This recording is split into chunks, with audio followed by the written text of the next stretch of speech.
दोस्तों एक बहुत बड़ी खबर निकल कर के आ रही है कि पाकिस्तान ने ऑफिशियली एक्सेप्ट कर लिया है कि रेड फोर्ट पर हुए ब्लास्ट की जिम्मेदारी उसकी है।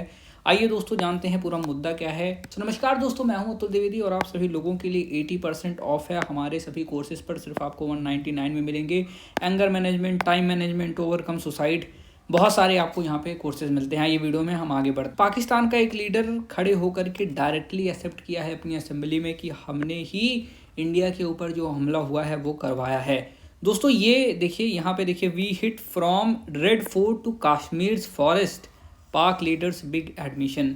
तो आइए जानते हैं ये कौन है। दोस्तों ये कौन है। दोस्तों इसका नाम है चौधरी अनवारुल हक, जो कि प्राइम मिनिस्टर है पीओके यानी पाकिस्तान ऑक्युपाइड कश्मीर का, यानी हमारे कश्मीर का जो कि पाकिस्तान ने कब्जा करके रखा हुआ है उसका। और इसने क्या कहा है एग्जैक्टली आपको मैं बताता हूँ कि from red fort to the forest of Kashmir, यानी कश्मीर के फॉरेस्ट यानी जंगलों में। आपको इससे अंदाज़ा लगा होगा कि कहाँ की बात हो रही है, पहलगाम की। यानी पहलगाम में जो हमला हुआ था जहाँ पे 26 से ज़्यादा लोगों की मौत हो गई थी, उसकी भी जिम्मेदारी ये ले रहा है कि यानी वहाँ से ले करके रेड फोर्ट में जो ब्लास्ट हुआ वहाँ तक। ही सेट इफ़ यू यानी इंडिया कीप ब्लीडिंग बलोचिस्तान, जब तक कि बलोचिस्तान में हमारे लोगों का खून बहता रहेगा, we will hit you from red fort to the forest of Kashmir. और हम ऐसे ही लाल किले से लेकर के कश्मीर के जंगलों तक तुमको मारते रहेंगे।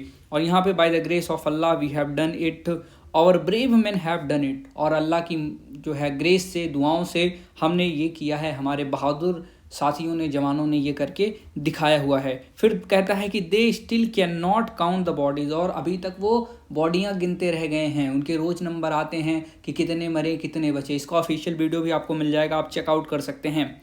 दोस्तों ये अभी रेड फोर्ट पर जो ब्लास्ट हुआ था, जैसा कि आपको पता है 10 नवंबर 2025 में एक बहुत बड़ी लीड बताई जा रही है, क्योंकि आप सभी लोगों को पता है इंडिया ने ये मई में ही ऑफिशियली डिक्लेयर कर दिया था कि अगर कोई टेररिस्ट अटैक हमारे ऊपर होता है तो हम उसको एक्ट ऑफ वॉर लेंगे। लेकिन यहाँ पे एक चीज़ और हो सकती है, कहीं ना कहीं ये भी हो सकता है कि प्रोवोकेशन के चांसेस हैं, क्योंकि उसको पता है राइट नाउ अगर इंडिया उन पर हमला करता है या अटैक करता है तो यूएस जो है वो बचाने ज़रूर आएगा। और अगर यूएस इनको बचाने आता है तो इनको फंडिंग मिलेगी, और इनको फंडिंग की अभी बहुत ज़्यादा ज़रूरत है। और इस वजह से ये ऐसी स्टेटमेंट नहीं है जिस इंडिया और पाकिस्तान के बीच एक वार हो जाए। और इसी वजह से देखिए एक और स्टेटमेंट आई, बहुत बड़ी वार छिड़ने वाली है, हम एक्टिव कर रहे हैं अपनी आर्मी इसको बॉर्डर के पास में। तो ये चीज़ देखने को मिलेगी।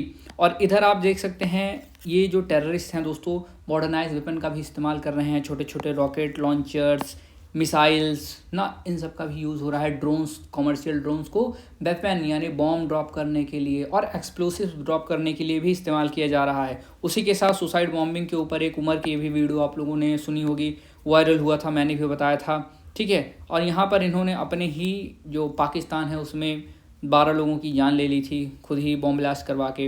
बाकी जो एक्सप्लोसिव्स मिले थे उसके बारे में आपको पता ही है कि 47 मिली थी। कई सारे डॉक्टर पकड़े गए, Muzammil, doctor Adil Shaheen, doctor Moinuddin, doctor Umar Mohammad, जो कि फटा था I-20 में जाकर के। और यहाँ पर आप देख सकते हैं यही है उमर। तो ये जो टेरर नेटवर्क है ना दोस्तों, इसको बहुत बड़ी बड़ी बैकिंग मिल रही है। देख सकते हैं ग्लाइडिंग रॉकेट्स ये बना रहा है, 25 किलोमीटर जिसकी रेंज होगी।